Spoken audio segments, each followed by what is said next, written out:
Much appreciated. The Pew Institute has just issued a report which claims that 60% of the deficit is due to spending, which includes not paying for the ongoing wars except with borrowed money, and 40% of the deficit is caused by the tax cuts.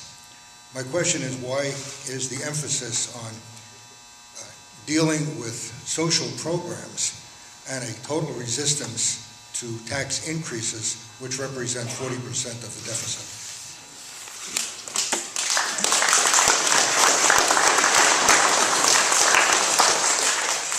I'm just going to repeat what you said so I make sure I have it right. According to a Pew Institute, P-E-W.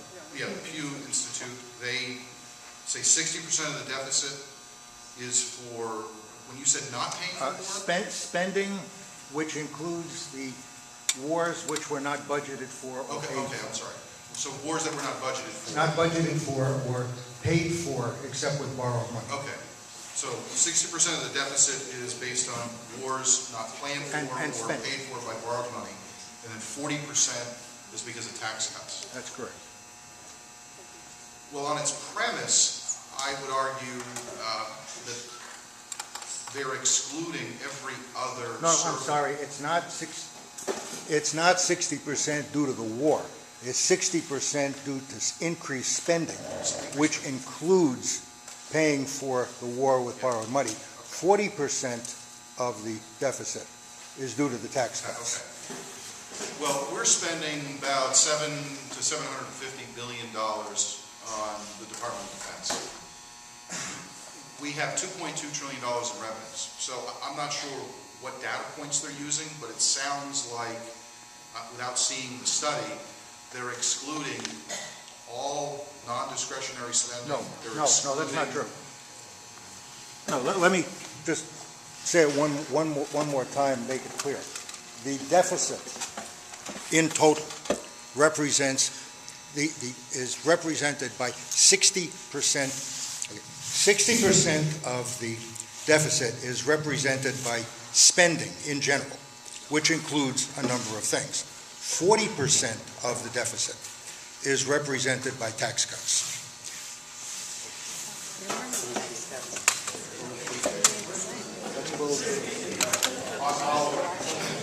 I'd be happy to take a look at the study, but I can tell you we have $1.6 trillion deficit right now.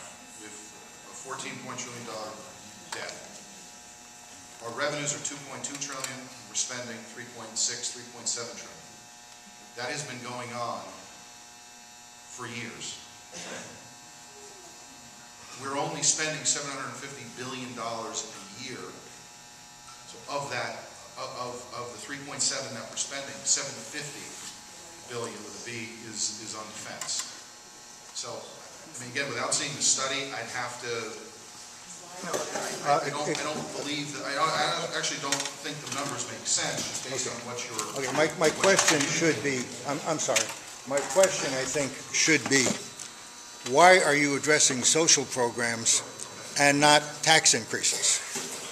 Well, I think Congress is looking at every component of spending. 40% of the budget is entitlements. And with 10,000 baby boomers a day coming on the rolls, this country is not planned for that outlay. It's about a $40 trillion unfunded liability. So it has to be dealt with. And both the CBO as well as the President's Budget Office would actually make that statement, make that claim. So there is agreement between the President's Office of Management and Budget and the CBO on that 40% number, and that it is a significant driver of the dollars we're going to be spending in the future.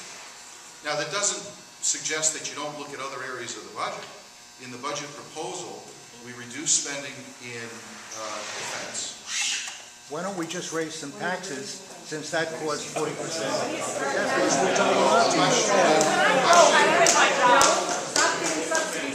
guys sent it. You guys sent it. The question is this: why don't we raise taxes in order to? Subsidies of big businesses. Well, the gentleman's question or comment was, why don't we raise taxes to deal with some of the deficit or some of the debt? Yeah.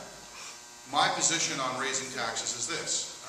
I don't think, well, let me get a raise. How many people in this room thinks they're not taxed enough? Let's hear your position. Yeah. I do, I pay money and I'll pay more. Order! Order! Yes, we have a lot of questions to get through, and we really want to get through everyone's questions.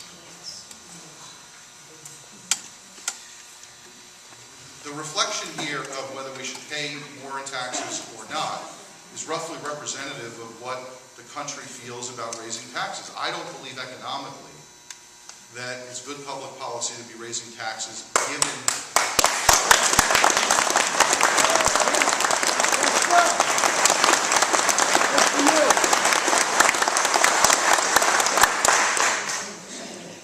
given the unemployment we have, given the fact that we've got to ensure job creators have incentives to move the economy forward. And I think that spending $3.7 trillion is too much. I think that our government can live on less. And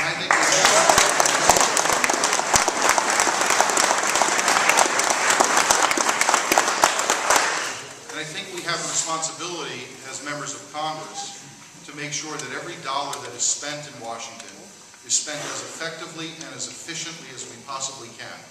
And when there is $40 billion in Medicare alone of waste, fraud, and abuse, Washington is not doing a good enough job of being effective and efficient. So,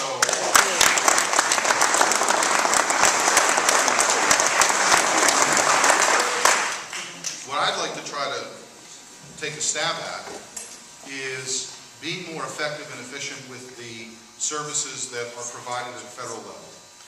Say no to increased taxes, try to live within our means, get through the economic crisis that we're in, and send a message to the innovators and the job creators and the movers of our economy in New Hampshire, which is 75% small business, that we're not going to place a greater burden on you financially, that we are going to encourage you by other alternative means to grow your businesses, to grow the economy, so we can have better opportunities for individuals when it comes to trying to find a job or for our kids or for our grandkids. Good for you.